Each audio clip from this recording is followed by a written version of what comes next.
In this video, I will go over how to add a steam pressure, how to modify the costs of an existing pressure, and finally, how to remove steam pressures no longer needed on Sage Web. First, we'll click on the gear in the top right corner, then click on Locations, followed by the name of the location we're looking to update. Here you'll be brought to your general details. You can click Steam Costs in the center of your screen here, and you'll be brought to the pressures you have listed on your account currently. You can add a new pressure by clicking the Add Pressure button at the bottom of the screen.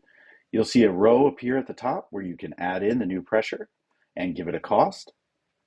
And once you click Save and Exit, anybody who navigates to the Steam Pressure In field will now see that as a selectable option.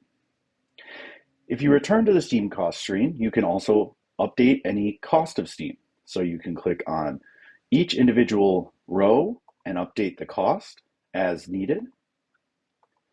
And once you click Save and Exit, Sage will update and recalculate on that new cost.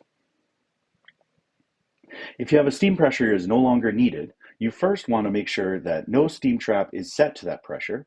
And once all steam traps have been moved to a different pressure, you can come to this screen, click on the pressure itself, simply delete the value, and click Save and Exit. And now you will see that steam pressure has been removed from one of your options.